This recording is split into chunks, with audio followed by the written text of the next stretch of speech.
राजा और चंदन की लकड़ी बेचने वाले दुकानदार की इस कहानी से बहुत ही अच्छी सीख मिलती है। यदि हम किसी दूसरे के प्रति अच्छे या बुरे विचार रखेंगे, तो वही विचार हमारे पास अनुकूल रूप में ही लौटेंगे। आई स्टोरी को जानते हैं? इससे पहले अगर आप चैनल को सब्सक्राइब नहीं किए हैं, तो कृपया चैनल को सब्सक्राइब कर लें। आइए जानते हैं पूरी स्टोरी। एक राजा हाथी पर बैठकर अपने राज्य का भ्रमण कर रहा था। अचानक वह एक दुकान के सामने रुका और अपने मंत्री से कहा, मुझे नहीं पता क्यों, पर मैं इस दुकान के स्वामी को फांसी देना चाहता हूं।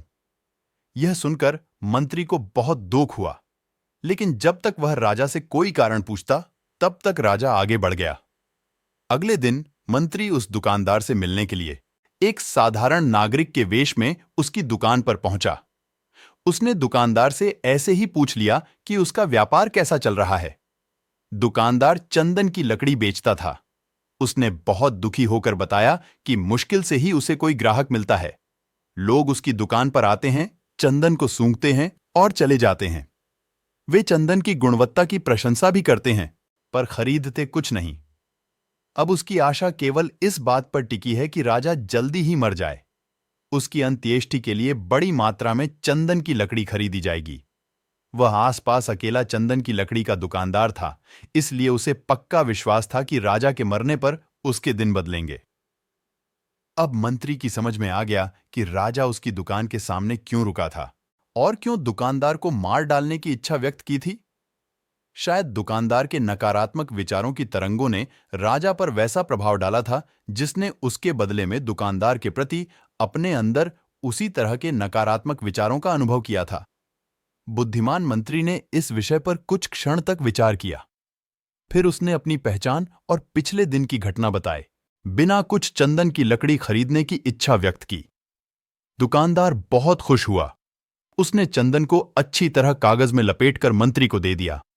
जब मंत्री महल में लौटा तो वह सीधा दरबार में गया, जहां राजा बैठा हुआ था, और सूचना दी कि चंदन की लकड़ी के दुकानदार ने उसे एक भेंट भेजी है। राजा को आश्चर्य हुआ।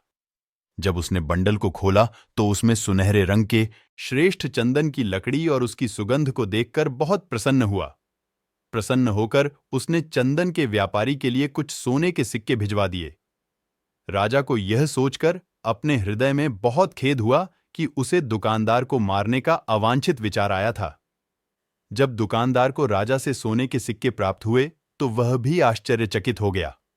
वह राजा के गुण गाने लगा, जिसने सोने के सिक्के भेजकर उसे गरीबी के अभिशाप से बचा लिया था।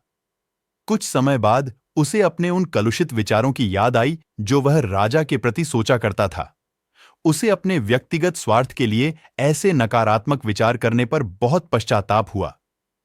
कहानी से सीख, यदि हम दूसरे व्यक्तियों के प्रति अच्छे और दयालु विचार रखेंगे तो वे सकारात्मक विचार हमारे पास अनुकूल रूप में ही लौटेंगे।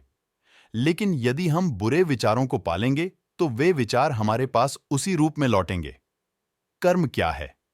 हमारे शब्द, हमारे कार्य, हमारी भावनाएं, हमारी गतिविधियां और हमारे विचार ही हमारे कर्म हैं। स्टोरी कैसी लगी कमेंट में जरूर बताएं और चैनल को सब्सक्राइब करें। धन्यवाद। नमो बुद्धाय।